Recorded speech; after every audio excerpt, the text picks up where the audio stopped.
The other communication we talked about where we need a goal are voicemails, right? We need to have a goal for our voicemails, and the goal is what? Again, to drive a phone call. So there's some things we need to make sure about our voicemails that take us closer to that goal of driving a phone call back or having them take our call the next time.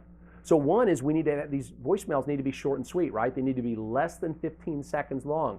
We need to make sure that we don't do any selling on the voicemail, that we simply give our little piece of information and then we have a clear call to action, which is call me back, right? We create a little bit of interest with that little bit of information. We never sell the vehicle on voicemail. We can't sell it over the phone. How are we going to do it on a voicemail? And then we have a clear call to action. That clear call to action is always the same. Please call me back. Now, in every voicemail you leave, you need to highlight your persistence. And it sounds like this. And Bob, don't worry if you can't reach me right away. I'll try you again later. See, I'm going to highlight my persistence. I'm going to tell the person that I'm going to call them back if they don't reach me right away. And why would I do that? Isn't my goal a call back? No, my goal is to drive a phone call. And if the customer knows that I'm going to call again and again and again, they're going to eventually take my call, right? And so I need to highlight my persistence. Now, I need to understand one thing. When I have someone, when I get someone's voicemail, I need to leave a voicemail 100% of the time. Hey, Steve, my team doesn't like to leave voicemails, or I don't like to leave that many voicemails because it looks like I'm stalking. Time out. Everybody has caller ID.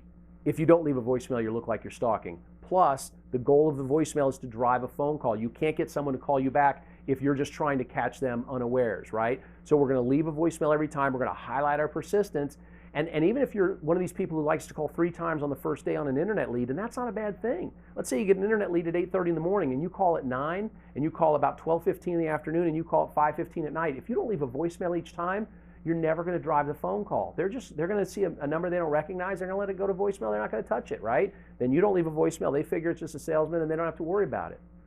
So how about this? The lead comes in at 8:30 and I call customer at 9 o'clock and I catch voicemail and I say, hey, and don't worry if you can't reach me right away. I'm going to try again after lunch, right? And 12:15 comes, I call them again. I get voicemail again. I say, hey, the end of the voicemail, I say, hey, and don't worry if you can't reach me right away. I'm going to try again after 5 o'clock. And then sure enough, after 5 o'clock, their phone rings. They see Century Toyota on the caller ID. Guess what they're going to do? They're going to take the call. That's the goal of the voicemail, to drive these calls. And we're only able to do that if, 1, we leave a voicemail every time, and 2, we highlight our persistence. And then just like with your emails, we need to measure and we need to improve our non-performing voicemails. Now with emails, we're going to replace, but we're not going to replace a voicemail, we're just going to improve it. So we're going to measure our voicemails, right? If we find ourselves, if we truly measure and we find that there's a day 3, say day 3 B-back voicemail, and no one calls us between day 3 and day 5 on B-backs, we need to revamp that day 3 voicemail. It needs to be stronger where it's driving more callbacks, or at the very least, it's making more people take our day 5 call. And that's how you manage your voicemails, and that's how you manage this quality communication.